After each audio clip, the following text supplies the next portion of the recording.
Hi అండి, నేను మీ Anu. Welcome to my channel. ఈరోజు నేను తోటకూర పెరుగు పులుసుని తయారు చేశానండి. అది ఎలా తయారు చేశానో దాని విధానాన్ని ఇక్కడ చూపించాను, మీరు కూడా చూసేయండి.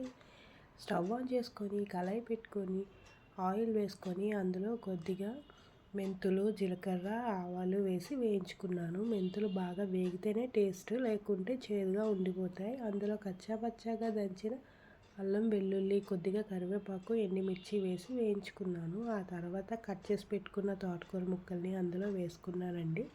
అందులో పచ్చి మిర్చి కొంచెం కట్ చేసుకొని వేయించుకున్నాను. వేయించుకున్న తర్వాత అందులో పసుపు వేసి అది బాగా వేగాక పొడి పొడిగా అయ్యాక అందులో మనం ముందుగా కొట్టుకొని పెట్టుకున్న పెరుగుని అందులో యాడ్ చేసుకుంటాము. యాడ్ చేసుకున్న తర్వాత కొద్దిగా సాల్ట్ యాడ్ చేసుకుంటే మనకెంతో రుచికరమైన తోటకూర పెరుగు పులుసు రెడీ. నచ్చితే లైక్ చేయండి, షేర్ చేయండి, అలాగే సబ్స్క్రైబ్ చేయండి. Thank you for watching.